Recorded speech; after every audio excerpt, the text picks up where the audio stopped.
Student, I am Sonam. Welcome back to my YouTube channel Apna Vidyalaya. आज के इस वीडियो में हम आप सभी को बताएंगे एक मोस्ट इम्पोर्टेंट टॉपिक। तो यहाँ पे आज के इस वीडियो में हम आप सभी को बताएंगे क्लास 10 सामाजिक विज्ञान का सबसे महत्वपूर्ण प्रश्न, जो कि आप सभी के 2024 बोर्ड एग्जाम में इस बार 100% गारंटी बिल्कुल पक्का आएगा। ठीक है, क्योंकि ये जो क्वेश्चन हम आप सभी को बता रही है very very most important question है। जितने भी क्वेश्चन है सभी के उत्तर के साथ हम आप सभी को बताएंगे, पूरा का पूरा उत्तर बहुत ही अच्छे तरीके से समझा कर बताएंगे। और जितने भी क्वेश्चन है बिल्कुल वायरल क्वेश्चन है। हर साल आप सभी के बोर्ड के पेपर में आने वाले सभी क्वेश्चन है। ठीक है, हर साल ये आपके क्लास 10 सोशल साइंस के पेपर में ये सभी क्वेश्चन छपते हैं। हर साल आने वाले बिल्कुल वायरल क्वेश्चन है, कई बार आ चुका है आपके बोर्ड एग्जाम में। अगर आप लोग क्लास 10 सामाजिक विज्ञान की पूरी तैयारी अगर आप लोग हमारे चैनल से करते हो तो आप सभी का 70 में 70 नंबर बिल्कुल पक्का है। ठीक है, अगर आप लोग भी टारगेट बनाए कि इस बार आपको बोर्ड एग्जाम में 95% लाकर एक टॉपर स्टूडेंट बनना है, तो आप लोग इस वीडियो को बिना स्किप के पूरा लास्ट तक देखिएगा, तभी आप सभी को पूरे के पूरे क्वेश्चन का आंसर समझ में आएगा। तो सबसे पहला और वेरी मोस्ट इम्पोर्टेंट जो क्वेश्चन है, ठीक है, वो क्वेश्चन क्या है जो कि कई बार आता है आपके पेपर में। यहाँ देखिए क्वेश्चन है कि फ्रांस की क्रांति कब शुरू हुई, ठीक है, और उसका मुख्य कारण क्या था, यानी फ्रांस की क्रांति का मुख्य कारण क्या था। तो आपको सबसे पहले कि क्वेश्चन ध्यान से पढ़ना है। इसमें 2 क्वेश्चन है, ठीक है, और ये कितने नंबर का है, 4 नंबर का क्वेश्चन है। तो यहाँ पे आपको दोनों क्वेश्चनों का आंसर लिखोगे तभी आपको 4 नंबर मिलेंगे। 2 नंबर तो आपको सिर्फ इस पे मिलेगा कि फ्रांस की क्रांति कब शुरू हुई, यानी आपको सन लिखना है। उसके बाद इसका मुख्य कारण क्या था, इस पे आपको 2 नंबर मिलेंगे। तो देखिए आंसर क्या हो जाएगा कि जो फ्रांस की क्रांति है, ठीक है, वो 5 मई 1789 ईस्वी को प्रारंभ हुआ था। ठीक है, 5 मई 1789 ईस्वी को प्रारंभ हुआ था।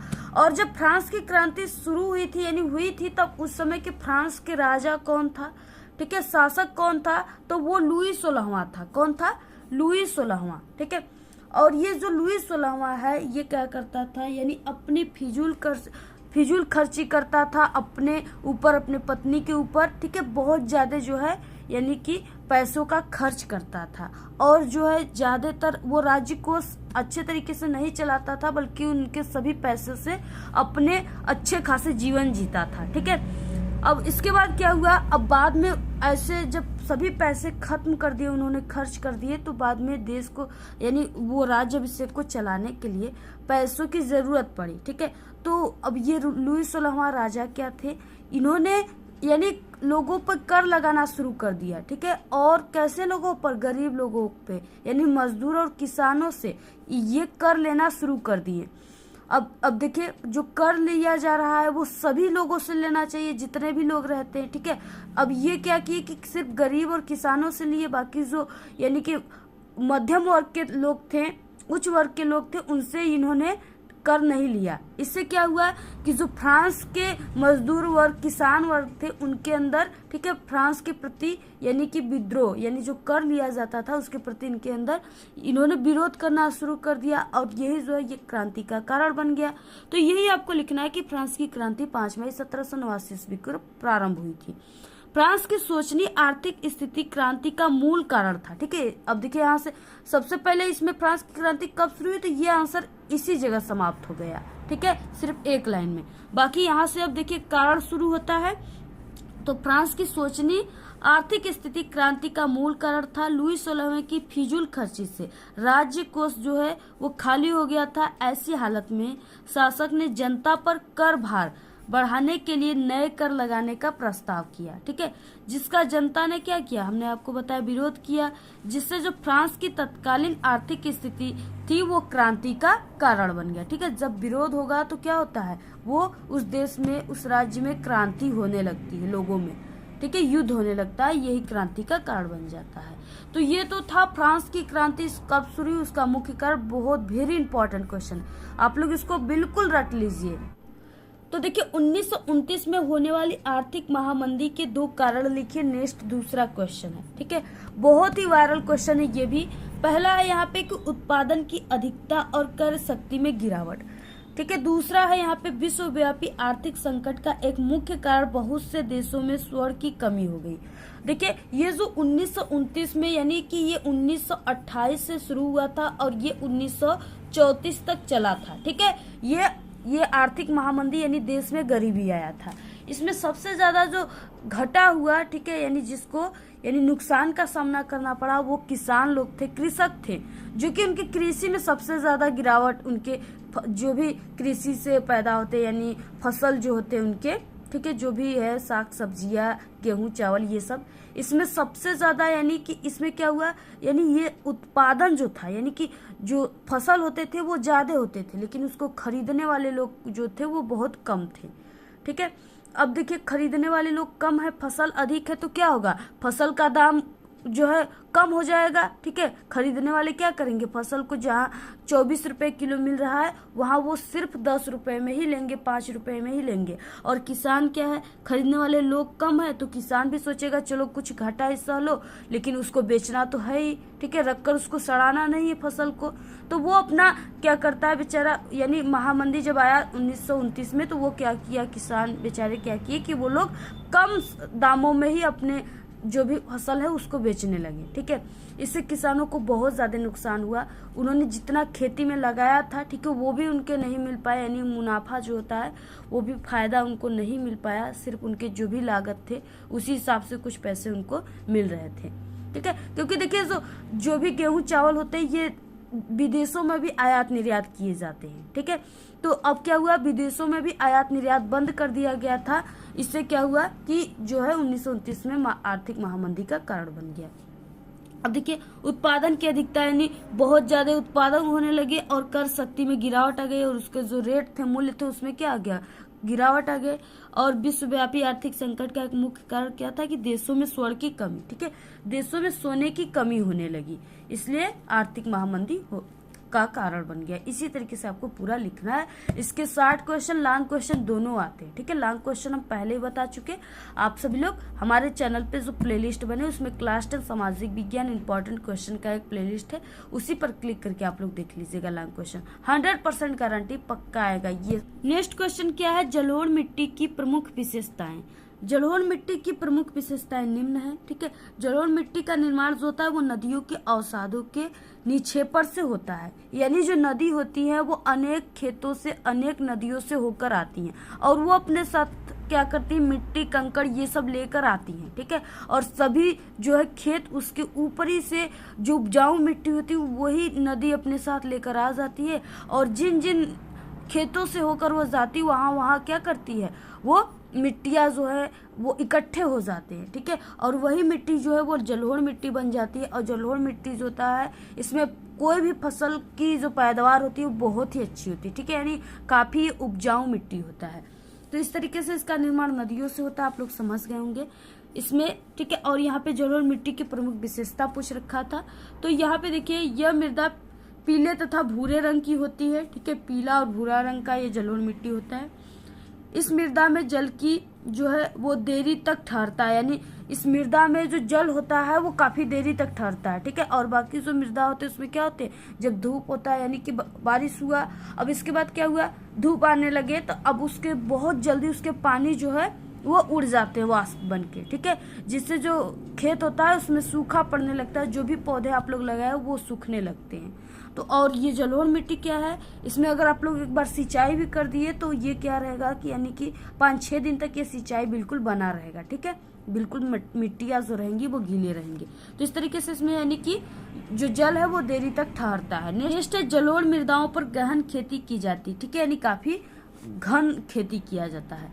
इस मृदा में पोटास की अधिक मात्रा पाई जाती है। जो जलोढ़ मिट्टी इसमें पोटास की सबसे अधिक मात्रा पाई जाती है। इस तरीके से आपको पूरा लिखना है, आप लोग स्क्रीनशॉट ले लीजिए। नेक्स्ट क्वेश्चन क्या है, नेक्स्ट भारत में कृषि उत्पादकता में वृद्धि के 3 सुझाव दीजिए। बहुत ही वायरल क्वेश्चन है, जितने क्वेश्चन बता रहे हैं सभी वायरल क्वेश्चन है। ठीक है, आप लोग देखिए वीडियो को सबसे पहले लाइक कर दीजिए और चैनल पे न तो आप लोग सब्सक्राइब कर दीजिए और देखिए आप सभी लोग बेल आइकन को जरूर प्रेस कर दीजिए अगर आप सभी को इस बार बोर्ड एग्जाम में 95% लाना है तब। ठीक है, अगर आप लोग हमारे चैनल से क्लास 10th की संपूर्ण सब्जेक्ट की तैयारी कराई जाती है, अगर आप लोग करते हो तो इस बार आपका 95% नंबर बिल्कुल पक्का है।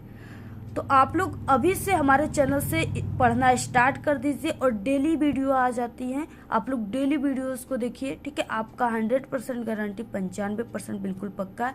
चाहे आप लोग एक कमजोर स्टूडेंट हो और चाहे एक टॉपर, जो आपके पास समय है, ठीक है, वो सिर्फ 2 से यानी 2.5 से 3 महीने ही आपके पास समय बचा है।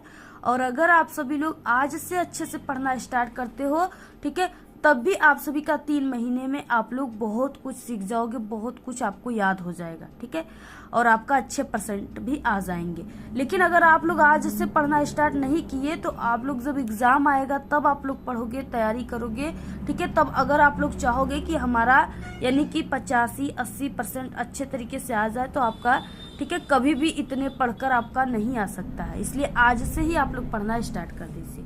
नेक्स्ट है, भारत में कृषि उत्पादकता में वृद्धि के 3 सुझाव। कृषि उत्पादन बढ़ाने के प्रमुख उपाय निम्न है, ठीक है। सिंचाई की सुविधाओं में वृद्धि एवं विस्तार किया जाए। सिंचाई जब अगर रहेगी तो जो किसान रहेंगे वो गर्मी में भी अच्छे खासे फसल, जो, ठीक है, जो सिर्फ बारिश में फसल होते हैं उसको अगर सिंचाई की अच्छी व्यवस्था है तो वो गर्मी में भी किसान जो है उसको कर देंगे, ठीक है, उस खेती को कर लेंगे। तो सिंचाई की सबसे पहले की यही सुविधाएं होनी चाहिए। उन्नत बीजों एवं उर्वरकों की व्यवस्था, ठीक है, और क्या है, उन्नत किस्म के बीजे, जैसे क्या है, अगर हम अपने खेतों में, ठीक है, 10 बीज को हमने क्या किया, अगर बोया, छीटा, तो क्या है, उन्नत किस्म के जो बीज रहेंगे उसमें से 10 बीज जो है वो अंकुरित होंगे, यानी उसके पौधे बनेंगे। और वही जो उन्नत किस्म के बीजे नहीं रहेंगे, ठीक है, उसमें क्या रहेगा, अगर हम यहाँ पे 10 बीज को बोएंगे तो सिर्फ उसमें से यानी कि 4 से 5 बीज के ही पौधे बनेंगे, ठीक है। इससे क्या होगा, ये जो बीज खरीदते हैं लोग, ये गरीब किसान खरीदते हैं, ठीक है, और ये जो 10 बीज बोएंगे तो 10 बीज का पौधा बनेगा, ये बिल्कुल यानी कि जो थोड़ा अमीर किसान है वो खरीदते हैं, ठीक है। तो क्या होता है, यानी उन्नत किस्म के बीजों का प्रयोग करना चाहिए। इससे क्या होगा कि ज्यादातर पौधे उगेंगे, ठीक है, और ज्यादातर खेती होंगी, तो इससे क्या होगा, कृषि में उत्पादकता बढ़ेगी। यही है। इसके बाद साख सुविधाओं का विस्तार, ठीक है, साख सुविधाओं का विस्तार यानी कि ज्यादातर जो ट्रैक्टर होते हैं उनसे कई प्रकार की जुताई करके तब जाके बोना चाहिए कोई भी बीज वगैरह, जिससे अच्छा पैदावार होता है, ठीक है। इस तरीके से भूमि संरक्षण करना चाहिए, यानी भूमि को बचाना चाहिए मृदा अपरदन से। नेक्स्ट है कृषि शिक्षा का प्रसार, यानी कृषि से रिलेटेड कुछ शिक्षा भी लेना चाहिए, जिससे जो होता है वो किसान जो है अच्छे तरीके से खेती कर लेंगे कि हाँ कौन से दवा की छिड़काव कब की जाएगी, ठीक है, कीटनाशक कब उसमें छिड़कना चाहिए, ये सब का उनको शिक्षा भी लेना चाहिए। इस तरीके से आपको पूरा लिखना। नेक्स्ट क्वेश्चन है, यहाँ पे वनों के किन्हीं 2 प्रत्यक्ष लाभों को लिखिए। प्रत्यक्ष लाभों का मतलब जिसे हम देख पा रहे हैं, ठीक है, जो वन होते हैं पेड़ पौधे, वो ऐसा हमें क्या लाभ दे रहे हैं जिसे हम देख पा रहे हैं, उसका यूज कर रहे हैं अपने दैनिक जीवन में, ठीक है। वो क्या है, जैसे वनों से हमें घरेलू वस्तुएं मिलती हैं, ठीक है। जैसे क्या होता है, जो घरेलू वस्तुएं यानी कि बेलन होता है जो रोटी वगैरह बेलने वाला, वो किससे होता है, वन से ही बना होता है, ठीक है। और जैसे होते हैं बेड हो गए, पलंग वगैरह, ये सब जो होता है, कुर्सी भी पहले आती थी, वो सब क्या होता था, यानी कि वनों से ही बनता था, लकड़ियों से ही बनते थे। तो इस तरीके से घरेलू वस्तुएं हो गए। पशु हेतु चारा, ठीक है, वन से ही पशुओं को चारा मिल रहे हैं, खा रहे हैं जो पशु। इसके बाद तीसरा है खाना बनाने हेतु ईंधन के लिए लकड़ियाँ, ठीक है। अभी भी कहीं कहीं गाँव में जो है चूल्हे बन रहे हैं, चूल्हे पर खाने बनते हैं और चूल्हे के खाने भी काफी स्वादिष्ट होते हैं। तो क्या है कि लोग खाना बनाने के लिए भी यानी कि वनों से लकड़ियां को तोड़कर खाना बना रहे हैं, ठीक है, यानी ईंधन के रूप में भी आज भी लकड़ियों का यूज हो रहा है। बाकी यहाँ पे क्या है, नेक्स्ट चौथा कि वन जीवों का आवास प्राप्त होता है। जो वन जीव है, ठीक है, उनके लिए जो भी होता है छप्पर वगैरह, टीन वगैरह, ये सब छा करके, ठीक है, गाय भैंस ये सबको रखा जाता है, यानी उनके घर होता है वो आवास। तो इस तरीके से आपको पूरा लिखना है। बात देखिए, नेक्स्ट है वायरल क्वेश्चन, बहुत ही इंपॉर्टेंट क्वेश्चन है। बहुउद्देशीय नदी घाटी परियोजनाओं से आप क्या समझते हैं, इसके उद्देश्य का वर्णन कीजिए। बहुउद्देशीय नदी घाटी परियोजना, ठीक है, आपको ऐसे हेडिंग डालना है। तो सबसे पहले आपको क्या करना है, यानी समझना है यहाँ पे कि बहुउद्देशीय नदी घाटी परियोजना क्या होता है। तो देखिए, बहुउद्देशीय यानी बहु का मतलब बहुत सारे उद्देश्य के, यानी ऐसी नदी घाटी परियोजना जो कई उद्देश्यों की पूर्ति करती है उसे बहुउद्देशीय नदी घाटी परियोजना कहते हैं। ठीक है, तो ये चीजें हो गया। अब देखिए, जिन नदी घाटी परियोजनाओं के द्वारा एक साथ अनेक उद्देश्यों की पूर्ति होती है उन्हें क्या कहते हैं? बहुउद्देशीय नदी घाटी परियोजना, जो हमने आपको बताया। इसके बाद बहुउद्देशीय नदी घाटी परियोजना यानी कि इसमें इसका वर्णन आप सभी को करना है। ठीक है, तो यहाँ पे इसका उद्देश्य आपको लिखना है, बहुउद्देशीय परियोजनाओं का उद्देश्य या बहुउद्देशीय नदी घाटी परियोजनाओं का उद्देश्य। तो पहला क्या है? सिंचाई। ठीक है, यानी कि जो बहुउद्देशीय नदी घाटी परियोजना है, बांध जो होते हैं, ठीक है, उससे सिंचाई के लिए वो काफी जरूरी होते हैं, उससे सिंचाई की जाती है। जल विद्युत उत्पादक यानी कि करंट भी उससे उत्पादक किया जाता है। ठीक है, जल विद्युत करंट उत्पादन किया जाता है। नेक्स्ट है बाढ़ नियंत्रण करती हैं, यानी कि जो होता है जो बांध होते हैं उसके माध्यम से शहरों के पानी जो है वो निकाले जाते हैं। ठीक है, तो बाढ़ नियंत्रण करती हैं। बाकी यहाँ पे मत्स्य पालन भी करने के लिए जो है बहुउद्देशीय परियोजना काफी जरूरी है। नेक्स्ट है यहाँ पे उद्योग धंधों का विकास के लिए। नेक्स्ट है यहाँ पे नौवहन के लिए यानी नौका वाहन के लिए। इसके बाद पर्यटन का विकास के लिए। ठीक है, इस तरीके से इसका यानी यहाँ पे 7 उद्देश्य की पूर्ति के लिए बहुउद्देशीय जो है इसका उद्देश्य क्या है, यानी बहुउद्देशीय परियोजना का उद्देश्य 7 ठो है जो हमने आपको यहाँ पे बताया। तो इस तरीके से आपको पूरा लिखना है। नेक्स्ट है वायरल क्वेश्चन, मृदा अपरदन क्या है, इसके 2 प्रमुख कारण बताइए। ठीक, बहुत इंपॉर्टेंट क्वेश्चन। यहाँ पे मृदा अपरदन का क्षरण, मृदा का क्षरण या मृदा अपरदन क्या है? जैसे क्या होती है, मृदा अपरदन जो होते हैं वो हवा के माध्यम से होते हैं, पानी के माध्यम से होते हैं। ठीक है, जो जल होते हैं बाढ़ के उसके माध्यम से होता है। कैसे होता है? जैसे क्या है, यहाँ पे गर्मियों में क्या होता है, मिट्टियाँ सूखी होती है और क्या होते हैं, यानी उसमें इस तरीके से मिट्टिया का ढेर बना रहता है। ठीक है, और मिट्टियाँ सूखी रहती है, जब हवा चलता है तो ये मिट्टियाँ जो है ये डस्ट बन करके क्या होती है, एक स्थान से दूसरे स्थान तक चली जाती हैं। तो इससे क्या होता है, ये धीरे धीरे यहाँ पे मिट्टियों का क्षरण हो जाता है, यानी मिट्टियाँ यहाँ से क्या होती है, गायब हो जाती है, दूसरे जगह दूसरे स्थान पे चली जाती है। अब देखिए, जैसे जो बाढ़ का पानी होता है बारिश में वो क्या करता है, यानी एक खेतों से होकर के दूसरे खेतों से होकर तीसरे खेतों से होकर वो नदी में चला जाता है। ठीक है, इससे क्या हुआ, ये मृदा का क्षरण हो गया। पहले इसमें गया तो इसकी कुछ मिट्टियों का कटान हुआ, इस यहाँ से मिट्टियाँ इस खेतों में आई, इसमें आई, इसके बाद नदी में चली गई। ठीक है, तो ऐसे क्या हुआ, यानी वो खेतों की जो उपजाऊ मिट्टी है उसका क्षरण हो गया। ठीक है, इस तरीके से मिट्टियों का क्षरण होता है। इसके 2 कारण क्या है, वन्योन्मूलन से मृदा अपरदन की गति तेज होती जा रही है, यानी वन्योन्मूलन का मतलब वनों का कटाव से। ठीक है, जो वन होते हैं वो उनके जड़ें जो होती हैं वो मिट्टियों को जकड़ी रहती हैं बिल्कुल इस तरीके से। ठीक है, जिससे अगर बाढ़ का भी पानी मारता है यानी आता है तो यहाँ पे ये मिट्टियाँ जो है इस जड़ों से अलग होकर के इधर नहीं जाती हैं। तो ये जो है वनमूलन के कटाव के कारण भी मृदा अपरदन तेजी से बढ़ रहा है। नदियों में बाढ़ आने पर बड़े पैमाने पर भूमि का कटाव होता है, इससे मृदा अपरदन बढ़ रहा है। इस तरीके से ये हो गए कुछ कारण, आप लोग इसी तरीके से लिखिएगा। ठीक है, बहुत ही वायरल क्वेश्चन है, जितने भी हमने आपको यहाँ पे क्वेश्चन बताया सभी को आप लोग बिल्कुल रट लीजिए। जैसे भी आपको रटना है, याद करना है, लेकिन आप लोग जरूर इसको रट लीजिए क्योंकि 101% गारंटी बिल्कुल पक्का आएगा आपके पेपर में। ऐसे ही क्वेश्चन आपके सामाजिक विज्ञान के पेपर में हर साल आते हैं। ठीक है, जितने भी क्वेश्चन हम बताते हैं हर साल, जितने भी स्टूडेंट्स हमारे चैनल से क्लास 10th की तैयारी करते हैं वो बोर्ड एग्जाम में न कि सिर्फ जिला टॉप करते हैं, ठीक है, 90% ला करके, बल्कि वो 95-97% लाकर जो है प्रदेश टॉपर भी बनते हैं। तो ऐसे आपको अगर टॉप करना है तो आप लोग हमारे चैनल से आज से स्टडी करना शुरू कर दीजिए। जितने भी वीडियो आ रहे कंटिन्यू आप लोग वॉच कीजिए, कंटिन्यू आप लोग अच्छे तरीके से पढ़िए, आपके पास समय नहीं है। और इस वीडियो को आप लोग अपने सभी दोस्तों में जरूर शेयर कर दीजिए, टेलीग्राम में, व्हाट्सएप ग्रुप पे।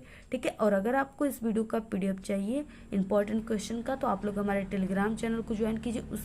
वहाँ पे हम आपको सभी लिंक और PDF सेंड कर देंगे। ठीक है, वहाँ से आप लोग आसानी से देख लीजिएगा।